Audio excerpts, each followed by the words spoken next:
જૂનાગઢ મનપા કમિશનરની બદલી મુદ્દે રાજકારણ ગરમાયું છે। માત્ર 2 મહિનાની ટર્મ બાદ કમિશનરની બદલી વિરોધ પક્ષે બદલી પાછળ સવાલ ઉઠાવ્યા।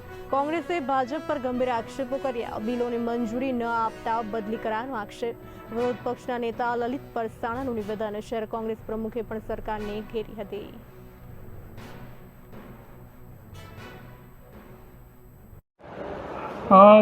કોંગ્રેસ વિપક્ષ દ્વારા જે વિપક્ષના નેતાઓ દ્વારા જે આક્ષેપ કરવામાં આવે છે તે પાયાવિહોણા અને ફોગાટ આક્ષેપ કરી રહ્યું છે। કમિશનર શ્રી પ્રજ્વલ જોશી સાહેબની બદલી એક સરકારના વહીવટી ભાગરૂપે કરવામાં આવે છે અને કુલ 28 બદલીઓમાં કમિશનર સાહેબની બદલી કરવામાં આવેલી છે, જે સરકારની એક વહીવટી પ્રક્રિયા હોય છે અને કમિશનર સાહેબના સમય મુજબ કમિશનર સાહેબના સંકલન અધિકારીઓ અને પદાધિકારીઓ દ્વારા જૂનાગઢના સર્વાંગી વિકાસના આયોજનો કરી જૂનાગઢને કેમ સારું દેખાડવું એના આયોજન કરવામાં આવેલા હતા। અને હાલમાં નવા કમિશનર વાળા સાહેબ પણ જે આવવાના છે તેની સાથે પદાધિકારીઓ અને અધિકારીઓના સંકલન દ્વારા જૂનાગઢને ખૂબ સુંદર અને વિકાસ દ્વારા કઈ રીતે બનાવવામાં આવે તેના પ્રયત્નો મહાનગરપાલિકાના પદાધિકારીઓ દ્વારા બનાવવામાં આવશે।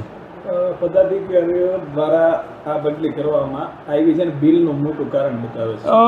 વિપક્ષનો માત્ર ને માત્ર આક્ષેપ પાયાવિહોણો હોય છે અને લોકોને ગુમરાહ કરવાનો વિપક્ષનો જે વાત હોય છે તે હોય છે અને લોકોને સાચી વાત ક્યારેય વિપક્ષ એના દ્વારા કરવામાં આવતી નથી। એટલે વિપક્ષ પોતાની વાતને લઈને લોકોને ગુમરાહ કરવામાં આવે છે, તેના વ્યક્તિગત પોતાની વાહવાહી કેમ થાય તે માટેનો વિપક્ષ પોતાની વાતો કરવામાં આવે છે।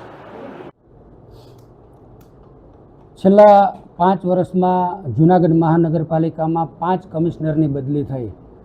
ગુજરાતના નહીં પણ ભારતના કોઈ પણ મેટ્રો સિટીમાં આવી ઘટના નહીં બની હોય। આજે સામાન્ય વહીવટ વિભાગનો નિયમ છે કે IAS ઓફિસર હોય કે ક્લાર્ક 3 વર્ષ સતત એને એક જગ્યાએ રાખવા, આ એક વહીવટી પ્રક્રિયા છે। પરંતુ જૂનાગઢમાં કોઈ સારા અધિકારી 1 વર્ષ ટકતા નથી। આજે આની પાછળનું કારણ ચૂંટાયેલા જનપ્રતિનિધિ નિર્ણય નથી લેતા જૂનાગઢમાં।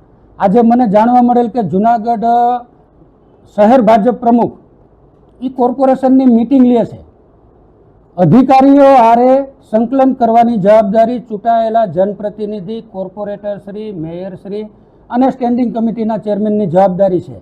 અધિકારી અને પદાધિકારી વચ્ચે સંકલન કરવું એ ચૂંટાયેલા જનપ્રતિનિધિની જવાબદારી છે। એના બદલે ચૂંટાયેલા નથી એવા લોકો કે જેની જવાબદારી સંગઠનનું કામ કરવાની છે એવા ભાજપના શહેર પ્રમુખ આજે કોર્પોરેશનમાં આવી અને અધિકારી હારે સંકલન કરે અને આદેશ કરે કે અમારું સંગઠન કેમ કરવાનું। આપણે જોઈએ કે એક સારા અને સંનિષ્ઠ જે કમિશનર સાહેબ આપણે જે હમણાં જ નિમણૂક થઈ હતી, માત્ર આપણે જોઈએ કે 2 થી 3 મહિનાના સમયગાળામાં સરકાર દ્વારા તેમની બદલી કરી નાખવામાં આવી છે।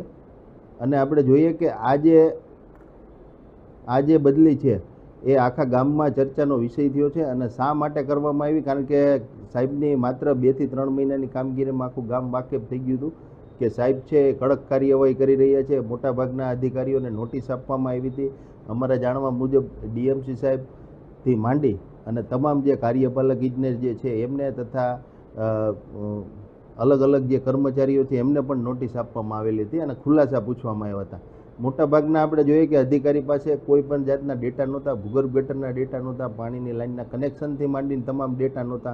અમે પણ અવારનવાર જનરલ બોર્ડમાં માગીએ ત્યારે મોટાભાગના ડેટા આપવામાં નથી આવતા। તો આ જે વહીવટી પ્રક્રિયા છે અત્યારે ડિજિટલ યુગમાં આપણે જોઈ શકીએ કે ડેટા ન હોય એવું બને જ નહીં, પરંતુ ક્યાંક ને ક્યાંક ડેટા છુપાવવાનું કારણ છે કે મોટો ભ્રષ્ટાચાર। અને એ જ જ્યારે કોઈ વહીવટી અધિકારી IAS ઓફિસર હોય એમની પાસે જ્યારે આવા ડેટા ન આવે એટલે આખી પરિસ્થિતિ વહીવટી પ્રક્રિયાની ખબર નથી પડતી। આપણે જોઈએ કે છેલ્લા 3 વર્ષથી મહાનગરપાલિકાનું ઓડિટ નથી થયું, 3 વર્ષના વાર્ષિક હિસાબ સ્ટેન્ડિંગ દ્વારા મંજૂર નથી કરવામાં આવ્યા, ખોટા અનેકો ઠરાવ કરવામાં આવ્યા છે, કચરાનું હોય કે આપણે જોઈએ કે સોફ્ટવેર બનાવવાના હોય અથવા અધિકારીની પોતે અહીંથી ઠરાવ કરીને બદલીઓ કરવાના ઠરાવ કરે છે।